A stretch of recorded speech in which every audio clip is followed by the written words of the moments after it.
moi, je trouve que là, si on pose cette question, peut-on traduire Freud sans le trahir, c'est qu'il y a quelque chose dans cette langue. Freud parle l'allemand, on est tous d'accord. Mais Freud comme en tant que penseur, déplace certains mots, élabore certains mots. Et la difficulté, cette apparente lisibilité, cette apparente simplicité, cette fameuse transparence de Freud est peut-être en partie illusoire.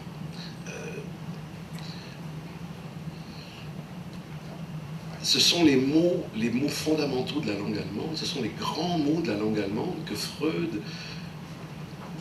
reprend. Si on a eu tant de problèmes en France avec le tribe, c'est précisément qu'à un moment donné, il a bien fallu se rendre compte que le tribe chez Freud n'était peut-être pas le tribe habituel. Pardon. Et Freud fait ça. Freud travaille les grands mots. Il reprend par exemple ce terme difficile, ce terme de Zwang, qui trouve sa première traduction simple, immédiate avec un mot de contrainte. Bon. Cette contrainte, elle n'est pas seulement du côté de la clinique, elle n'est pas seulement du côté de la Zwangsneurose, elle est du côté de l'obsessionnalité ou de la compulsion. Elle est là dès le départ.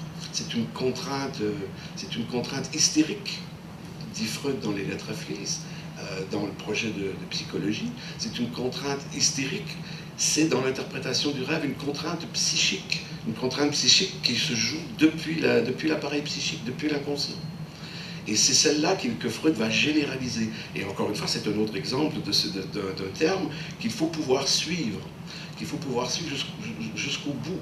Alors, évidemment, le lecteur français, et là on a un exemple très clair, le lecteur français est décontenancé lorsqu'il se retrouve devant une névrose de contrainte, à la place d'une névrose obsessionnelle. D'une représentation de contrainte au lieu d'une représentation obsessionnelle ou d'une obsession. Bon, n'empêche que Freud a écrit un endroit, névrose de contrainte avec cette obsession. Zwangsneurose mit Obsession. Bon, il joue sur les deux tableaux, là. Oui. Mais oui, donc rien n'est simple avec Freud. Freud est quelqu'un qui va sans jamais s'expliquer. Bon, Freud emploie le Wunsch. Pourquoi est-ce qu'il emploie le Wunsch? Parce que c'est le mot le plus courant. Parce que c'est le mot qui en français peut se décliner aussi bien du côté de meilleurs vœux qu'à vos souhaits, cela ne laisse rien à désirer. C'est un mot passe-partout. Et c'est un mot que Freud va utiliser et qu'il va petit à petit investir de nouveaux sens, mais sans jamais le dire. Et c'est ça le problème avec Freud, c'est que Freud, on pourrait le dire comme ça, je me risque à dire ça, il y a un Freud exotérique, un Freud pressé. Hein, il faut faire passer le message. C'est pour ça qu'il a été si tolérant avec ses premiers traducteurs. Hein. Freud a tout accepté. Il a accepté l'instinct. Il n'a rien demandé à ses traducteurs. Donc il y a ce Freud-là, et je pense quand même qu'il y a derrière le Freud que j'oserais appeler ésotérique, qui est le Freud qui est travaillé par la métapsychologie freudienne. Il y a une métapsychologie freudienne, et la traduction de Freud en français doit toujours ne pas oublier que, au bout du compte, toute la langue de Freud, même cette langue qu'on dit classique, ce Sehnsucht dont je parlais tout à l'heure, la désirance. Cette désirance, on a retrouvé ce vieux mot français, de désirance pour traduire cette Sehnsucht, parce que la Sehnsucht est bien plus qu'une nostalgie. Elle est plus qu'une certaine forme de désir, oui, elle est une forme inédite de désir, et Freud prend ce grand mot de la langue allemande, hein, ce mot qui est là depuis 2 siècles, mot sublime, et qu'est-ce qu'il en fait? Il en fait quelque chose de sexuel. Il parle d'une désirance, d'une Sehnsucht sexuelle. Chez l'homme au loup, la désirance, la Sehnsucht d'une satisfaction sexuelle par le père. Mais d'être coïté par le père. Là, il y a carrément transgression. Il y a le moment où Freud tire la désirance du côté du sexuel. Et la métapsychologie freudienne, c'est l'inconscient, c'est le sexuel, c'est l'infantile, et il faut toujours penser que Freud est pris et attiré par son objet, et que la langue qu'il utilise est une langue qui va devoir elle-même être emportée par cet objet. Mais justement, pourquoi se débrouille pour passer de cette langue qui décrit M. Robert à une autre langue qui est le français? Parce que vous dites quelque chose concernant votre travail qui me semble tout à fait important pour éclairer notre débat. Une langue est avant tout une analyse incomplète et subjective du réel ou une vision du monde. Donc la vision du monde de l'allemand peut-être n'est pas tout à fait la même que celle du français. Donc tout le travail justement du traducteur, c'est essayer, dans la mesure du possible, de faire les ponts entre ces deux mondes-là. Oui, alors la vision chaque langue, c'est une vision du monde. Humboldt l'a dit il y a fort longtemps déjà. Le problème de la traduction, c'est d'arriver à faire passer cette vision du monde dans un autre vecteur qui lui-même est une autre vision du monde. Et d'arriver à concilier les deux, ce qui n'est pas toujours facile. De là d'ailleurs le sentiment parfois de perte qu'on peut éprouver. Quand on lit une traduction, on a l'impression qu'on a perdu quelque chose par rapport à l'original. On n'a pas vraiment perdu. C'est que ce sont deux visions qui sont parfois inconciliables. Et le travail du traducteur, c'est d'arriver le mieux possible à faire passer d'un univers à l'autre ce que cet autre univers voit. J'ai un tout petit peu évolué là-dessus depuis 1998. Je crois que on dit les mêmes choses dans toutes les langues, mais on n'utilise pas les mêmes moyens. Et donc, il faut arriver à redire cette autre chose, mais éventuellement en ayant recours à d'autres moyens. Et c'est là peut-être aussi que j'ai... Et quels sont les moyens justement, parce que là on parle de Freud, quelle est la différence dans votre travail par rapport à ce travail-là sur la psychanalyse, au travail que vous faites d'habitude sur d'autres textes littéraires? Il n'y en a pas. Pour moi, il n'y en a pas. Sauf, évidemment, lorsque je me heurte éventuellement à des problèmes conceptuels, à des problèmes de terminologie, où là, je vais me renseigner, etc., parce que je ne suis pas un spécialiste de la psychanalyse en tant que tel. Mais je voudrais juste revenir sur un aspect de ce que vous avez dit. Vous entraînez votre réflexion toujours vers l'aspect conceptuel de Freud. Quand on parlait de lisibilité tout à l'heure, moi, c'était pas ça que j'avais à l'esprit. C'était le Freud qui s'exprime, mais tout bêtement, enfin, comme dans la vie courante. Je vais prendre un exemple, tiré du seul texte théorique que j'ai traduit, que j'ai évoqué tout à l'heure, à savoir la dénégation. La dénégation, c'est quoi? Freud commence à expliquer qu'il a un patient qui lui raconte un rêve, et il dit: on demande au patient qui est la personne dans le rêve. Et le patient de répondre, ce n'est pas ma mère. Et de là, il va en conclure, c'est donc bien elle. Ça, c'est le concept de dénégation, à partir d'une négation, un ne pas, un nicht en allemand. Je crois que le texte a dû être traduit 20 ou 25 fois depuis 1925. Je suis le 16e. Et j'ai vu des choses absolument inimaginables. Je ne peux pas comprendre. J'aimerais bien avoir votre avis sur la question. Comment un traducteur peut traduire cette phrase Die Mutter ist es nicht par la mère, ce n'est pas elle. Et c'est censé être dit sur le divan par un patient. C'est du discours direct. Alors le patient est peut-être un patient imaginaire, mais il aurait pu, le patient imaginaire ou le patient réel aurait pu dire ça. Vous imaginez un patient français sur un divan de psychanalyste français répondre à cette question par la mère, ce n'est pas elle, outre qu'il y a des fautes de traduction. Ah, mais c'est la littéralité qu'il faut respecter, c'est ce que j'ai entendu. Et ça, Là, on n'est pas du tout dans les concepts, on n'est pas du tout dans l'abstraction psychanalytique, on est vraiment dans la langue de tous les jours. Et rendre cette langue par une langue absolument... qui accroche forcément le lecteur français, je trouve que c'est trahir, d'une certaine façon. Je pense qu'un locuteur aujourd'hui dirait « une chose est sûre, c'est pas ma mère ». Voilà ce que dit l'allemand. Mais, où est-ce que vous avez vu une chose est sûre en allemand? C'est pas dans le texte allemand. Donc vous pouvez pas dire ça. Autre exemple, dans le texte à nager, à un moment donné, Freud dit daraus entsteht dann ihr Konflikt. Il en découle, je laisse le dan entre parenthèses, votre conflit. Et je l'avais laissé entre parenthèses, ce dan. Et une correctrice m'a dit, mais enfin, il faut dire, il en découle ensuite votre conflit. Parce qu'il pourrait en découler auparavant. Alors évidemment, dan, premier sens, dans le var et dans le doux, n'importe où, dans n'importe quel dictionnaire, c'est ensuite, adverbe de temps. Mais dan, c'est aussi alors. Et dan, ça peut être aussi, dans ce cas, dan komme ich nicht, dans ce cas, je ne viens pas. Comment peut-on décider que dan, c'est ensuite, toujours et partout?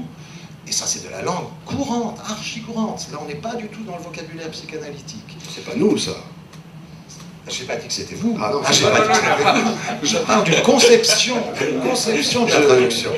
Ah non, je me permettrai pas. Nous ne sommes pas dans ce sexisme, cette littéralité. Non, c'est pas pour moi, c'est clair. C'est pour illustrer une certaine conception, littéraliste ou motamotiste de la traduction de Freud, notamment parce qu'il n'y a que la traduction de Freud qui applique ce type, une certaine traduction de Freud qui applique ce type de méthode, et qui est de dire, tel mot veut dire ça, je ne veux pas le savoir, quel que soit le contexte, quelle que soit l'époque à laquelle ça a été écrit, etc. Et moi, j'en reste les bras ballants. Alors j'ai fini par faire une concession et par écrire il en découle alors votre conflit, ce qui en français a le mérite de vouloir dire quelque chose. Je prends un exemple de cette traduction que je connais, que je travaille, que je recommande souvent, qui appartient vraiment à cette deuxième ou troisième génération de traduction et avec laquelle je suis totalement d'accord. Je pourrais établir évidemment la liste de tous les points où je diverge, hein, c'est-à-dire où notre traduction serait différente. Mais nous sommes là quand même dans l'effort de traduction qui consiste, sans parler de littéralité, de mot à mot, qui consiste à traduire le plus rigoureusement, le plus fidèlement possible, de suivre quand même ce que dit Freud. Les premières traductions, il faut quand même y revenir pour dire deux mots. Si l'on a traduit Freud en le trahissant avec le consentement de Freud, c'est qu'effectivement on allait vite. C'est-à-dire on simplifiait, on enlevait les mots. L'exemple le plus connu, c'est ce fameux le moi doit déloger le ça, là où Freud avait produit un magnifique aphorisme qui se traduit là aussi de 5 ou 6 manières différentes dans notre traduction. Là où du ça était, moi, du moi doit advenir. Là où il y avait du ça, le moi, le je doit advenir. Ça devient dans cette traduction qui est une traduction à la française, une traduction qui ramène au français. Bon, ça donne peut-être dans une espèce de dérapage ou de délire là de la traductrice, ça donne quelque chose qui relève du mot d'ordre, de l'injonction. Le moi doit déloger de ça. Les premières traductions allaient de ce côté-là. Regardez ensuite, pour prendre 2 exemples très simples, qui sont des exemples de titres, comment on est passé de la science des rêves à l'interprétation des rêves, puis à l'interprétation du rêve. Et dans ce singulier, et dans cet article défini, il y a tout le sens du titre allemand du 32 tours. On traduisait 3 essais sur la théorie de la sexualité. Et vous savez traduire aussi l'interprétation du rêve. Oui, avec cet argument qu'il y a une proposition théorique derrière ça. Freud nous dit, c'est pas un titre descriptif. C'est un titre qui énonce quelque chose comme le rêve tout rêve est susceptible d'une interprétation. C'est une proposition forte. Et là où Freud aussi est toujours retors, c'est que ce Traumdeutung en allemand, vous lui enlevez l'article et vous trouvez autre chose qui appartient aussi à cette littérature de la fin du siècle, qui est l'oniromancie. Deux titres au moins que j'ai repérés dans la préface à l'interprétation du rêve utilisent ce terme de Traumdeutung pour parler de la manière dont on interprétait les rêves dans l'Antiquité. Freud sait pertinemment que son lecteur, ce fameux lecteur allemand qui comprend si bien dans la transparence ce que dit l'allemand, Freud sait très bien que la première chose que le lecteur allemand va comprendre, c'est « Ah bon, un autre livre d'oniromancie ?» Oui, mais derrière, avec 10 Traumdeutung, Freud nous dit « C'est une méthode, c'est la méthode, la seule méthode, elle est à l'inverse de celle de l'Antiquité. » Bon, 3 essais sur la théorie sexuelle à la place de 3 essais sur la théorie de la sexualité, ça a l'air de rien cette petite différence, mais vous le savez, le mot allemand c'est sexual théorie, et dans ce sexual théorie, dans ce sexual, il y a aussi quelque chose à entendre, qui est je fais une théorie du sexuel, cette théorie du sexuel, elle passe par le sexual, et elle n'est pas du sexué. Nous sommes les premiers aux OCF à avoir différencié le sexuel et le sexué. C'est là qu'on a une traduction qui apporte quelque chose. Donc on a des traductions de plus en plus précises, et je recommande vraiment aller sur Internet, cette traduction par Jean-Claude Capel et Daniel Mercadier de la Verneinung est présentée de manière admirable. Je rêve du jour où, aux presses universitaires de France, nous pourrons, nous aussi, avoir le paragraphe allemand, la traduction française et les commentaires. Et cette traduction représente pour moi un acquis important dans le travail. Alors, je voudrais revenir juste sur ce que vous avez dit à propos des traductions plus anciennes, quand vous dites qu'éventuellement ils étaient pressés par le temps et que les traductions... Pressés par Freud. Pressés par Freud, d'accord. Non, je pense qu'il y avait...